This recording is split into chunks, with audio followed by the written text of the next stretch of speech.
Greetings, opera lovers. It's Rona, and I'm in New York. I've been here for a while and will continue to stay for a few more days. I've already seen 3 operas on this visit, and the last opera I saw was Rusalka by Dvorak. It was my first time seeing this opera. When the Met broadcast the first night of this opera on the internet, where you could only hear the music, I listened to the first 2 acts. I really loved the music. I thought it was so lush and full of folk melodies. The orchestrations were gorgeous, and the tunes, which seemed somewhat familiar, some of them seemed to have been taken from the aria that is so famous, the Song to the Moon, so it had a very comfortable feel to it. The Met put together a terrific cast. Just so that I don't forget anyone, playing Rusalka, the water nymph, was Renee Fleming. Playing her father, who is a water gnome, was the basso John Relier. I've heard John Relier more than probably any other Met artist on the roster by accident. In the past many years, when my husband and I would pass through New York, we would try to catch a Met opera, and each time he was in it. And I have to say that the other night when I heard him sing, it was the best I've ever heard him do. This is a great role for him. He just sounded wonderful. Playing the prince was a prince of a tenor, Piotr Beczala. It's funny, when I know that Piotr is going to be in an opera, I already am confident that I will be experiencing a first-class performance. I have very high expectations, and he always meets them.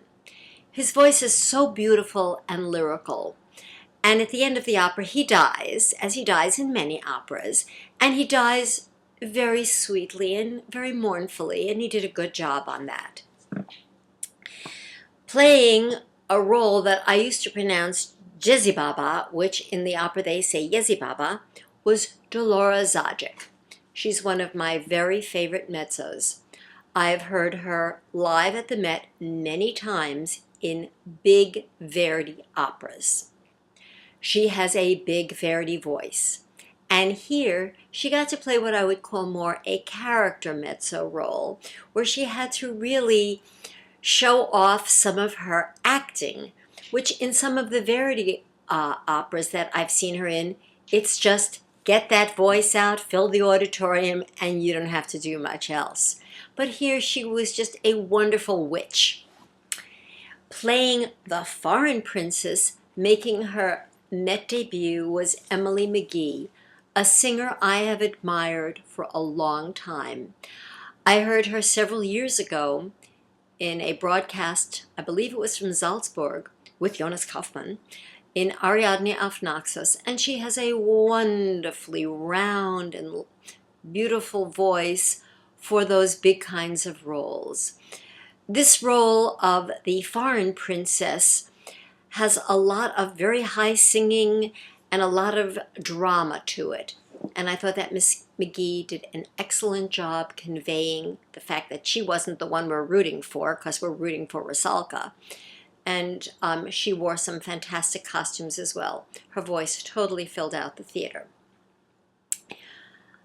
The most wonderful part for me of the opera was that the smaller roles were done by such terrific singers. I know that they're going to have very successful careers. There are 3 wood nymphs, and they were all terrific, but I would like to mention especially the second wood sprite. It was Renee Tatum. She is a mezzo. She's a beautiful looking woman and has a really terrific voice. Also, the kitchen boy was played by Julie Boulian, another terrific singer. She's a tiny little thing, and she just has this big voice. Then playing the gamekeeper was somebody whose name is Vladimir Chmelo. He was also very good. But you've noticed I haven't said anything yet about Renee Fleming. That's because I'd like to say a few extra words, not just about her performance on the night I heard her, but my experience with her. The first time I heard her sing was on a record or on the radio, and I literally fell in love with her voice. And I bought her CD called The Beautiful Voice. Over the years, I've followed her career, and I've loved her singing. She's picked up a few mannerisms along the way, and at times when I hear her sing, the mannerisms seem to bother me more and more.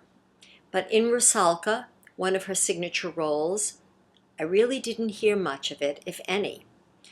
She starts off in the opera singing in a tree, which is in the middle of the stage, very high up, and she has to sing her iconic aria, the Song to the Moon. She did it very beautifully, but it didn't really fill up the opera house the way I was hoping it would. I think the orchestra was playing too loudly. However, in Act 3, she starts off singing another aria, one that I didn't know. And whether it was written differently in her voice or whether she was more warmed up, I have no idea. Her voice filled the theater better. Her voice is still an exquisite instrument, in my opinion. She is a delight to look at. She's gorgeous on stage. In the second act, she doesn't sing anything as she is now mute. She's changed from being a sort of a water sprite to being human, and for that, she loses her voice. And so she just has to act. I read in several reviews that her acting wasn't so good. Please, give me a break. She was very good. She moves on the stage so beautifully. And now I'd like to get to the conducting. Of course, I'm not an expert on any of this. I think Yannick Nézet-Séguin is one of the great conductors today.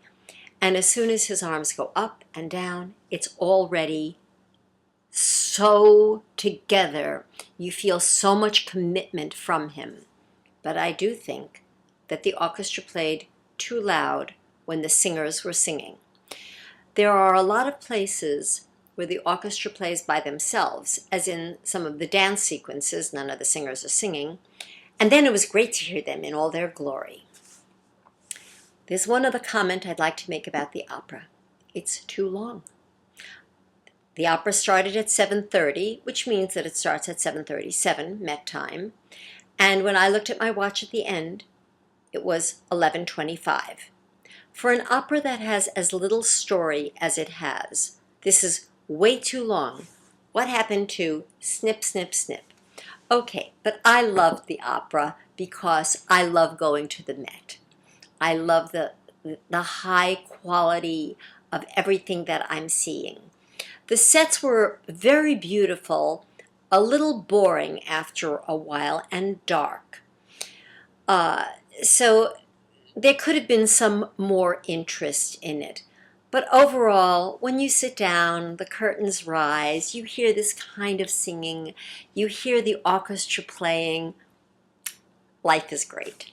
So I hope you all have a wonderful day, and I look forward to your coming to my channel again. I have no idea what my next opera is going to be, but it'll probably be something in HD, or when I come back to New York for Werther.